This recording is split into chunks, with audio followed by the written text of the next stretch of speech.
नमस्कार, जीना इसी के नाम में आपका सभी का स्वागत है। मैं हूं आपके साथ आकाश सैन और आज हम बात करेंगे जीवन में साथी की कितनी ज़रूरत। जी हां, काफ़ी इंटरेस्टिंग विषय है और यही कारण है कि हमारे साथ खास मोटिवेटर और इंटरेस्टिंग व्यक्ति मौजूद हैं, डॉक्टर राजेश शर्मा जी। सर, जीना इसी के नाम में बहुत बहुत स्वागत है। आज मैंने इंटरेस्टिंग इसलिए कहा सर कि काफ़ी रोचक चीज़ है। अगर साथी की बात हो तो सभी के मन में एक ख्याल आता है कि वो साथी महिला ही होगी, लेकिन आजकल युवाओं के पास, हर युवा के मन में काफ़ी कुछ चीज़ें चलती रहती हैं, लेकिन उसको ऐसे साथी की तलाश होती है, ऐसे दोस्त की तलाश होती है जो उसकी व्यथा को, जो उसकी परेशानियों को, जो उसकी खुशी को बता सके, उससे शेयर कर सके। लेकिन वैसा साथी युवाओं के पास है नहीं, तो यही कारण है आज हम साथी की बात करेंगे सर। तो जीवन को साथ साथ चलना है और एक साथी की ज़रूरत है, तो वो साथी कैसे मिले काफ़ी महत्वपूर्ण है। तो आपसे चाहूँगा कि इस विषय पर मार्गदर्शन दें। हमारी चैनल IND24 के सभी युवा साथियों को विशेषकर आज के लिए बहुत बहुत शुभकामनाएं, बहुत बहुत नमस्कार। और ये विषय जो है आज आकाश भाई जो ढूंढ के लाए हैं, ये वाकई बहुत से युवा तरुणाई के दिल के करीब का है कि जीवन और जीवन में एक साथी की आवश्यकता। हालांकि इस विषय को हम माँ और उसके शिशु से लेके, एक बुज़ुर्ग दादा और उसके पोते से लेके, दो भाइयों से लेके, दो बहनों से लेके, भाई बहन को लेके, नेता और वोटर को लेके, लेखक और एक जो उसके पाठक होते हैं उसको लेके, क्रिकेट मैच की टीम और क्रिकेट मैच के दर्शक। तो सवाल जीवन साथी की जो बात बताई है आकाश भाई आपने, ये बहुत ही इंटरेस्टिंग विषय है। और लेकिन इसके पीछे की जो मैं ऊर्जा की अगर बात करता हूँ मैं, कि जीवन साथी की परिभाषा आकाश जी और जीवन साथी की आवश्यकता। देखिए, अगर हम सृष्टि को देखते हैं तो इस सृष्टि में अगर हम इस हमारे शास्त्रों की भाषा से, सांख्य योग की भाषा से अगर देखते हैं तो प्रकृति में जितने भी जीव आपको दिखेंगे वो दो लोगों से मिलके, दो चीज़ों से मिलके बनते हैं। एक है पुरुष और एक है प्रकृति जी। पुरुष यहाँ पे कहते हैं चेतनता को, और प्रकृति कहते हैं जो जड़ है, जो अर्थात आप किसी को भी देख लें, फूल पत्ते किसी को भी देख लें आप, जो है वो चेतनता क्या है, वो दिव्यता है, वो जो एक पूरे ब्रह्मांड की जो ऊर्जा है, ठीक है, उसको कई शब्दों में बयान करते हैं लोग। आप परमात्मा कहते हैं, उसे ईश्वर कहते हैं, उसे गॉड कहते हैं, उसे हम किसी भी नाम से बुला सकते हैं, ऑलमाइटी, यूनिवर्सल एक एनर्जी के नाम से कह सकते हैं, कि एक अनंत ऊर्जा कह सकते हैं। तो हम सब में वो ऊर्जा का कुछ ना कुछ अंश व्याप्त होता है जी। ठीक है। और इसको इस तरह से मैं समझा सकता हूँ कि जैसे एक कार है और एक ड्राइवर है। ड्राइवर के बिना कार अधूरी है और कार के बिना ड्राइवर अधूरा है। दोनों अपनी अपनी जगह पे बैठे हैं तो संसार चल नहीं सकता जब तक वो ड्राइवर जो है वो कार में बैठ नहीं जाता। इसी तरीके से हम यदि बात करते हैं तो एकल जीव में भी जो है दो चीज़ों का मिलन है, दो साथी मिले, पुरुष और प्रकृति मिले तो जीवन चलने लगा। ठीक है। और हम जब बात करते हैं एक जीवन के आगाज़ की, तो एक कोशिका नर की, एक कोशिका मादा की, यहाँ भी दो लोग हैं, दो साथी हैं। ठीक है, दो साथी मिलते हैं, स्पर्म और ओवम मिलता है। मिलने के बाद में जो है फिर एक ईश्वर की सबसे खूबसूरत रचना, कृति बनती है मनुष्य के रूप में। और अगर हम और इसको गहराई से देखते हैं तो जीवन और साथी, इनका आपस का साथ लगभग वैसी है जैसे मनुष्य के शरीर में 180 ट्रिलियन सेल्स, अर्थात 180 के सामने 13 शून्य अगर लगा देते हैं तो उतनी सेल से हमारा शरीर बना है। और आप अगर ध्यान से देखें तो इस शरीर में जो एक सामंजस्य है, उसकी अगर बात करते हैं तो इस सामंजस्य कमाल का है।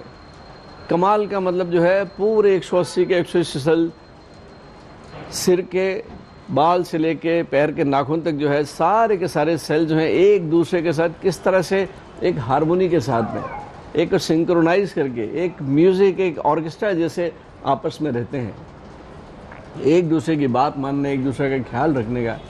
तो कहने का भाव ये है कि प्रकृति में किसी न किसी का साथ बहुत आवश्यक है, बहुत ही आवश्यक है। अब उस साथी की कई परिभाषा हो सकती है, जैसे मैंने आपको कहा कि माँ का ऑफ कोर्स एक पिता, माँ बाप की बात करते हैं, बट माँ का साथी जो है वो पिता ही नहीं होता। माँ का साथी उसका बेटा होता है, उसकी बेटी होती है, उसकी माँ होती है, उसके पिताजी होते हैं। लेकिन हर उम्र में अगर हम बात करते हैं तो हर उम्र में एक जीवन साथी का होना बहुत आवश्यक है। यहाँ अगर मैं बात करता हूँ, उससे शैशवावस्था की बात करता हूँ, तो वो बच्चे का भविष्य कहीं अलग होता है जिसके भाई बहन होते हैं। एक अकेला बच्चा जो है उसका व्यक्तित्व अलग निकलता है वो, क्योंकि उसे एक प्रतिस्पर्धा का, एक एडजस्टमेंट का, एक कॉम्प्रोमाइज़ करना, एक परिवार में वो गुण आ ही नहीं पाता। एक अकेला बच्चा जो होता है उसका आने वाला जीवन जो अगर आप देखेंगे तो थोड़ा सा वो पर्सनालिटी उसकी थोड़ी सी अलग हो जाती है। वही अगर दो भाई बहन हैं, भाई भाई हैं, बहनें बहनें हैं, तो एक दूसरे के साथ में एक दूसरे का अंडरस्टैंडिंग, एक समझ की भावना आती है, धीरे धीरे आती है, ठीक है। और जैसे जैसे हम जो है यौवन अवस्था में आते हैं, जो आपका जो है एक इंटरेस्टिंग जो बात आप नहीं कह पाए हमारे दर्शकों को, ऐसा क्यों होता है कि हम जब यौवन अवस्था में आते हैं, जब एक बाल्यकाल जाता होता है 12-13 साल की टीन एज खास करके, तो ये बट नेचुरल है कि हमारा जो है एक ऑपोजिट सेक्स के प्रति झुकाव बढ़ता है, ठीक है। इसको हम गलत दृष्टि से ना देखें, इसको ये प्रकृति का एक नियम है, ये एक प्रकृति का नियम है कि आप जो है वो पर्टिकुलर वो एज होती है, उसमें दोनों के दिल में उस लिंग के प्रति एक विशेष भावना निकल के आती है, ठीक है। अगर हम इसको बोलते हैं, अगर प्यार बोलते हैं, तो प्यार की परिभाषा क्या है? एक केयर, एक रिस्पेक्ट, एक सेक्रीफाइस, अपने से ज़्यादा किसी और को चाहना, अपने स्वार्थ को छोड़ के किसी और का भला करना, ये सेवा ही तो है। सेवा नहीं तो क्या है? केवल गंदगी तब आ जाती है जब आप इंद्रियोजनित सुख के लिए, ठीक है, आप जो है फिर थोड़ा सा, ठीक है, आप अपने लक्ष्य को बदल देते हैं, स्वार्थी हो जाते हैं। तो स्वार्थवश नहीं, एक जीवन साथी की आवश्यकता मेरे हिसाब से वो एक गाइड जैसे काम करता है।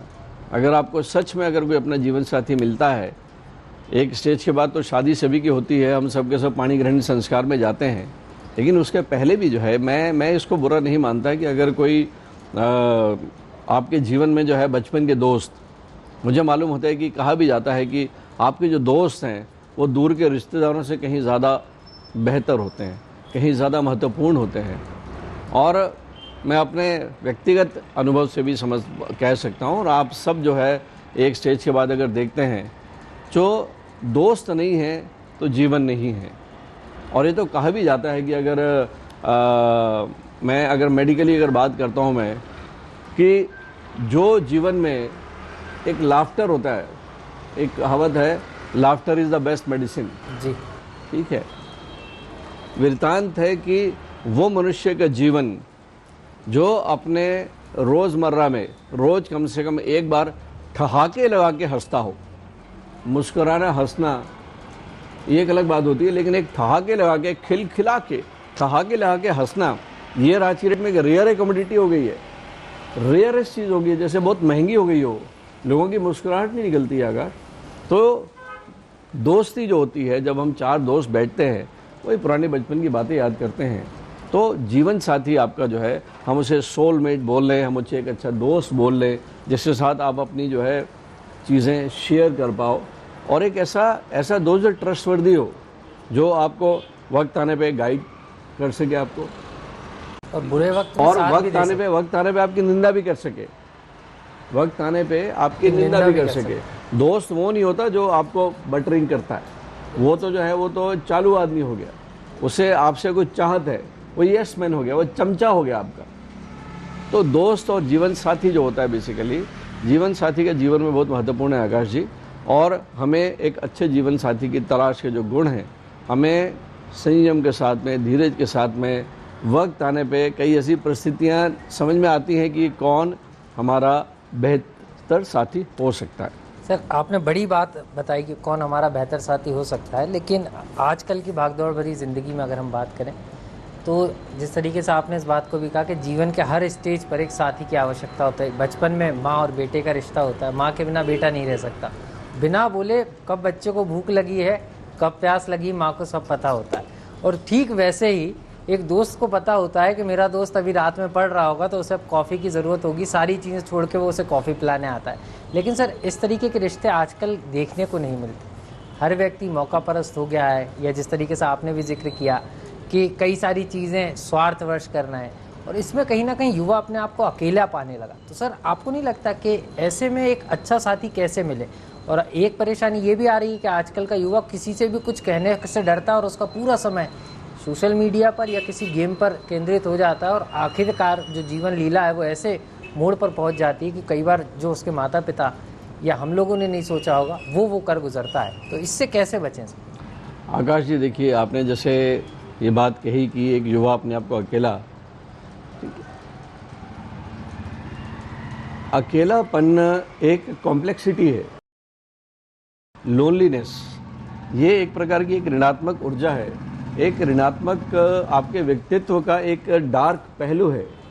लोनलीनेस, डिप्रेशन, तनाव, ठीक है, एक फ्रस्ट्रेशन।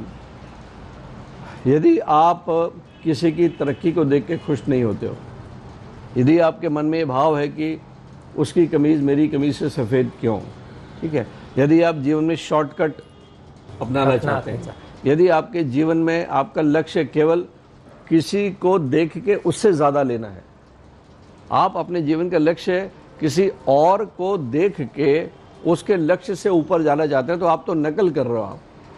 ये तो नकल हो गई आपकी, आपका खुद का कुछ है ही नहीं। तो ये एक व्यक्तित्व पे डिपेंड करता है कि आपका व्यक्तित्व कैसा है। यदि आपको जीने का तरीका मालूम है, यदि आप हमारे इस चैनल का ये जो जीना इसी का नाम है, ये अगर प्रोग्राम आप देखते आए हैं, तो मैं दावे के साथ कह सकता हूँ कि आप कभी जीवन में लोनली नहीं रहेंगे, आप जीवन में कभी अकेलेपन को महसूस ही नहीं कर सकते, क्योंकि आकाश जी इतनी अच्छी अच्छी बातें करते हैं। और जीना और सेवा भावना, मैं तो यहाँ कहता हूँ कि हमारा जीवन जो है, मैं यहाँ फिर जिक्र करूँगा उस किताब का जिसका नाम है सीक्रेट, रोंडा बैरन की किताब है सीक्रेट। मैं उसे पढ़ता भी हूँ और मैं हमेशा दोस्तों को बोलता भी हूँ। एक प्रकार से गीता है वो, कि जैसे कर्म करेंगे वैसा फल मिलता है। और इस पूरी आकाशीय ऊर्जा में ईश्वर है। ईश्वर मतलब क्या होता है? आपके माँ बाप हैं। आपके माँ बाप क्या करते हैं आकाश भाई? आपके माँ बाप तो आपके सामने हाथ जोड़ के खड़े रहते हैं कि बच्चा डिमांड तो करे, क्या चाहिए, ठीक है। ये तो हम होते हैं केवल जो है हमें क्योंकि पता ही नहीं है कि हमारा जीवन क्या है। बच्चा जो स्कूल में जाता है उसे वो पढ़ाई को अपना दुश्मन समझने लगता है। शायद इसमें जो है उसका जो पाठशाला में एक होमवर्क देने की जो एक पद्धति है, और होमवर्क देने के बाद जो है उसमें सज़ा देना, जो होमवर्क करके नहीं आया तो स्केल पढ़ना, घुटने टिकाना।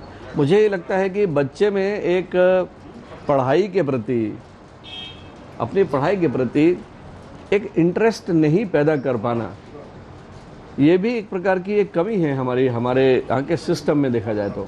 और बच्चा धीरे धीरे केवल और केवल ये फोकस कर लेता है आकाश कि मुझे 1 साल के बाद में एग्ज़ाम होने हैं, मुझे उस एग्ज़ाम को क्लियर करना है। 99% मार्क्स है, 95% मार्क्स है, बस उसका फोकस केवल उसका फोकस जो है वो ज्ञान अर्जित करना नहीं रह जाता।